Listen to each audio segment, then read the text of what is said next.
Hey y'all, so today we're going to be talking about self-acceptance as a black woman. We're going to get into hair and we're going to get into Miss Cote d'Ivoire and her opinion on black hair and banning wigs. I'm not going to go too deep into the conversation of her and what she wants to do. I think it's amazing. I think it's phenomenal, but a lot of people are going against it and I'm going to tell you why. I already know a lot of black women are going to come at me for making this video and going to get upset and say that blah, blah, blah. I like to wear wigs. I like to have fun. But there's to a certain extent where we're not having fun anymore and we just hate our hair. And we have to understand that. Once I understood that, I moved forward with grace and I love myself, and the men that I attract and the women that I attract are gorgeous and love me for me. And that feels way better instead of them loving me for having white hair on my head. Let's get into convo. Before I continue, I want to ask you to like, comment, and subscribe. I'm Nia. If y'all didn't know, this is Nia Talking Nia, and I do these talks all the time. A lot of them are based on colorism. A lot of them are based on celebrities, real life, rent. You never know what I'm going to talk about, but subscribing will help me and my channel. So let's focus on self-acceptance. I think that's something that many black women struggle with, and I did too when I was younger. I literally didn't want to wear the cute little girl hairstyles once you get to middle school. Your mom braids your hair, does the cute little beads, all that, and then we get to middle school, it's like, I want to look like Becky, I want to look like this, I want to be grown, we get into our heads, and that's what we want to do. So middle school and high school is honestly an interesting time for a black girl because that's when our identity takes place. That's when our hair identity takes place. Now our hair is put into our control and not just our mother's. So with that being said, I went through it as well. I went through the phase of thinking that my best was my whiteness, which was white hair, which the hair is from Malaysia or India half the time, but you get what I'm saying, or even Pakistan. You get what I'm saying. The closer to whiteness and the longer the hair, I thought was my best. I thought that's when the type of hair I want for my sweet 16. I thought this is the type of hair I want for my wedding. I want you to picture it, whether you're a woman or not, black or white, it doesn't matter. Picture yourself thinking that your best self is when you have European hair on your head. And that's the way a lot of black women think.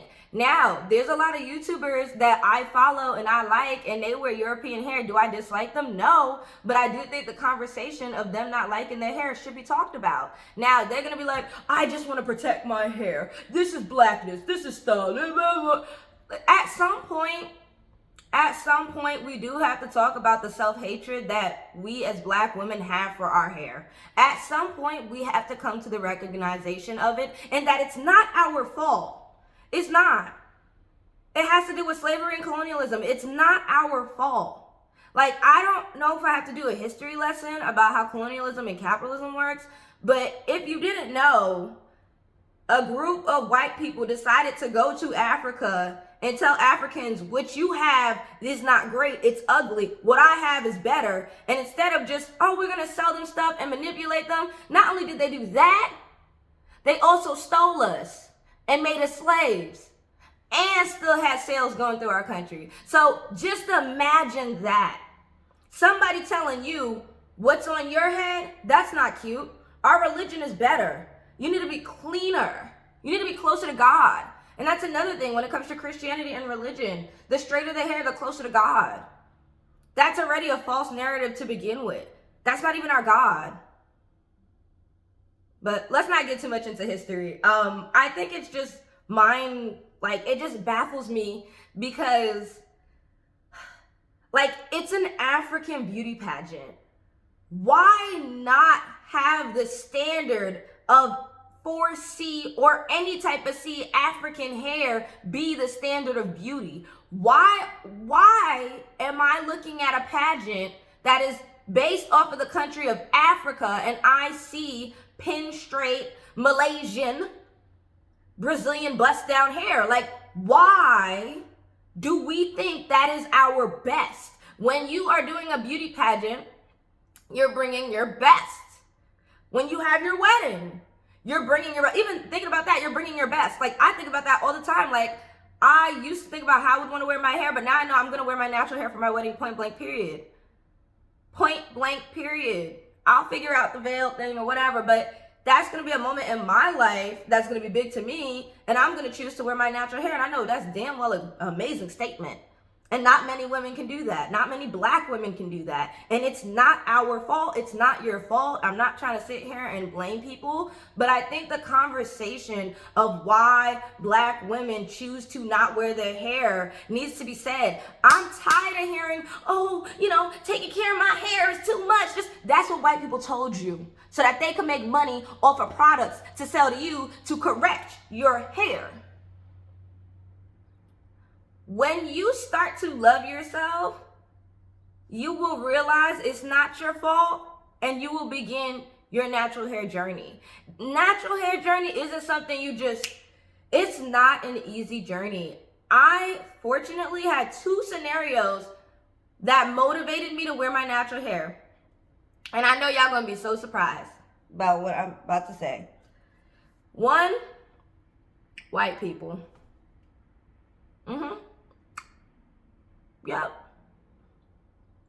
Yep. I was in high school. I was with my mother, and we no longer had the finances to keep going back and forth to Queens and getting my hair. It was just a lot. And I was dealing with high school. It was a lot. I didn't want to do the baby hairstyles my mom did, so I had to get on YouTube and learn how to do my hair. And my hair was processed and damaged, and I was like, man, I can't do these styles that they're doing. I didn't understand. But I went to school anyways with whatever I had, whether it was a braid out, twist out, you name it. And I had a couple teachers, white males, white females, look at me and tell me, Nia, your hair looks so nice today. Your hair is beautiful. Mind you, when I had wigs on, they never said that to me. They never said that to me. And I'm not saying they should have. It's just something I want you to notice. And this is a select group of people. This is Bumble, the Boonies, all the way East End, Long Island, okay, near the Hamptons. So I'm giving you they already just living a happy, jolly life, period, right? But when they saw me wear my natural hair, it was kind of like, whoa, we never see black girls wear their natural hair. This is awesome. Show me more. Whoa, like, I'm not even trying to sound weird, but that's literally what they be thinking. Like, and it's crazy because YT people, they just be saying stuff right off their head. They don't think, no, nothing. Just, wow, that's so cool. Did you cut your hair? And that's what I would get too, because there's some people that's sweet. And I would get did you cut your hair? It looks nice. And I'm like, no, I didn't. I just took my weave out. And they're like, weave? Like, they didn't get it. Like, they got it, but they were like, strange, y'all wear white people's hair. Like, they didn't get it. That's a specific group of people. That's not everybody, but that was a motivator. And also my favorite teacher, my art teacher, literally was like, finally, like, she didn't say that, but it was like an expression. Anytime I wore my natural hair was the only time she complimented me, period. And she was white. Now, the second reason, art. As y'all can see, and I'm doing some art in the back. Y'all see my brushes and stuff. I'm getting back into art. I needed to do self-portraits. And every time I looked at a picture of myself, because we were doing reference painting, I was literally like, why is my hair, like, I could not draw my hair. Like, I couldn't draw my hair. I couldn't understand it. I just wanted to draw like this, like a giant puffball that was cute. But I couldn't because I did not take pictures of my natural hair at that time. I did not find myself beautiful in my natural hair. And that is when I decided to make the switch as well. I had to draw myself, and I wasn't drawing myself. I was drawing myself with white people hair. That was the strangest, bizarre, psychological art moment of my life. I was like, this isn't even me. Everybody out here drawing pictures of themselves with their hair, and my hair, it's not there. That's not it. That's not me. So it felt weird to me. It didn't feel meaningful. It didn't feel like me. So art and a bunch of white people literally made me think about my hair differently. Now, what I want to say to that is I'm not saying a black community cannot encourage natural hair, but I'm saying for the most part, what we've all been through and what I still see nowadays in schools, which is disgusting and sad, I see a lot of women not happy with their hair because the people around them are not. Now, you have to understand this is generational. We went through slavery. Everything got taken away from our home. So you got to understand everything in the dynamic. Yes, but in the Black community, there is such a big mass of Black women that cannot walk outside without whiteness. And what I'm saying is the Malaysian, Pakistani, Indian, all y'all wearing these girls' hair like it's your own. Like the psychological trauma, like you need to understand that's some stuff right there. That is some awful just non-acceptance of you, your own identity. That's an identity crisis. Let's call it what it is.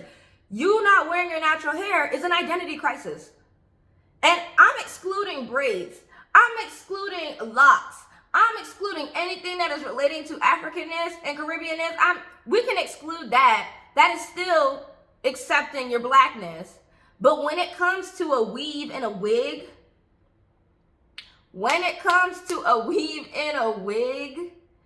that is a whole nother level of self-hate. Now, I did not throw in the straight naturals. That's a new thing nowadays.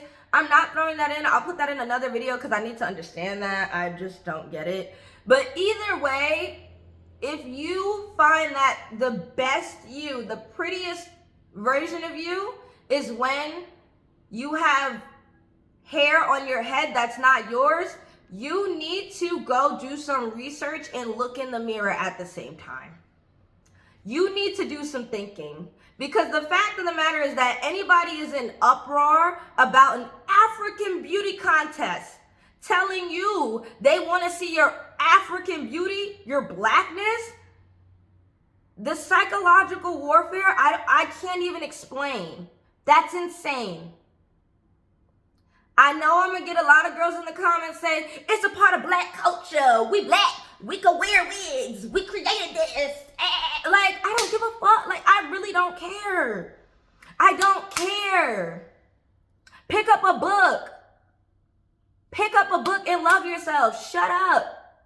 For real. Like, at some point, we really have to realize that so many of us disguise, we're just having fun. This is our culture. This is our culture. No, it's not. At a certain point, you know those females that do not like their natural hair. You got a lot of females that hair is so silk pressed, so damaged, so permed, so manipulated to the point where their hair isn't even their real kinks and coils. It's very loose because of the damage. And they believe that that's their hair because they're just damaging on damaging on damaging. I do think there is, yes, a world today, the world we're in, where there are females who can mix and match and dabble in anything. I do. I personally just don't wear wigs anymore, but I do get it. I dabble in everything. But there's also a sector of Black women, which is a large sector, that will not even get up here on YouTube unless they have a weave in their head. And I'm excluding even the kinkiest and coiliest wigs. Like, those can also be problematic too, but I'll exclude that. Fine. You can have that one. We really do have to talk about that trauma and how a lot of Black women are not accepting their identity, their true identity. And yes, I'm wearing my afro today. I naturally stretch my hair. I don't like use heat or anything unless I'm braiding it, but I just thought it was fit for this video. I think it's a conversation that should continue to be had, but also we have to take accountability as Black women and just say, hey, I don't like myself or my hair because of the way people made me feel, the way Black people make me feel, the way white people make me feel. Say it. Say it. And for the most part, I'm going to be honest with you. Want to be real? It's the way Black people make Black women feel about their hair. It is, I'm being honest with you, the main culprit of why black women don't want to wear their natural hair. Now, this is not everyone, because my subscribers are amazing. They love some natural hair. But I know the big sector of people that don't love themselves. So therefore, when they see you wearing your natural hair and you got men flocking left and right on their knees everywhere for you as a black woman, they get mad. And I'm going to tell you something before I end this, because I give dating advice too. You wearing your natural hair, when I tell you, men love that. Men love that ish. Like, you don't even understand the power you have of wearing your natural hair. Men love it. It's specifically black men, but all men, they love that. They're like, wow, you were being yourself. You were being black and genuine. Do you understand there is a higher percentage of women wearing wigs compared to women that are not? So we are rare beauties, basically, to them. They're like, holy, like, whoa, you're not wearing a wig? You're confident? Shoot. You know what? Let's go. Like, ladies, please listen to me when I say this. There is a huger percentage of black women wearing wigs versus the ones that are not. And I'm specifically talking about America. So you are a rare gem, a dime piece. Please, wear it effortlessly. But that's my conversation. Bye, y'all.